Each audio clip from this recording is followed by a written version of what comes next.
El Salvador అంటే మనకు సంబంధించినటువంటి అండమాన్ నికోబార్ ఐలాండ్ కంటే దారుణం, నరకమే.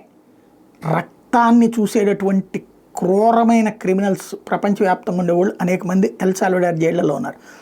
ఇప్పుడు ఆ ఎల్ సాల్వడార్కి అమెరికాకి సంబంధించినటువంటి చొరబాటుదారులు ఎవరైతే కాగితాలు లేకుండా దొంగ మార్గంలో డంకీ మార్గాలలో వెళ్ళి అక్కడ సెటిల్ అయ్యారో వాళ్ళని అక్కడికి పంపించారు. ట్రంప్ తాజాగా MS-13 ద్వారా 200+ పైగా ఉన్నటువంటి వాళ్ళని అక్కడికి పంపించాడు.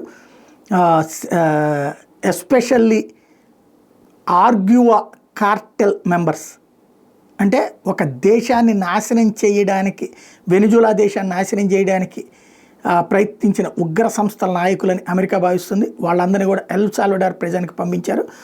తద్వారా ఇప్పుడు ప్రపంచంలోనే అత్యంత బ్రూటల్ ప్రిజన్గా, వాళ్ళని నిరంతరం హింసించే ప్రిజన్కి వీళ్ళని పంపించడం అనేది సంచలనం సృష్టిస్తుంది.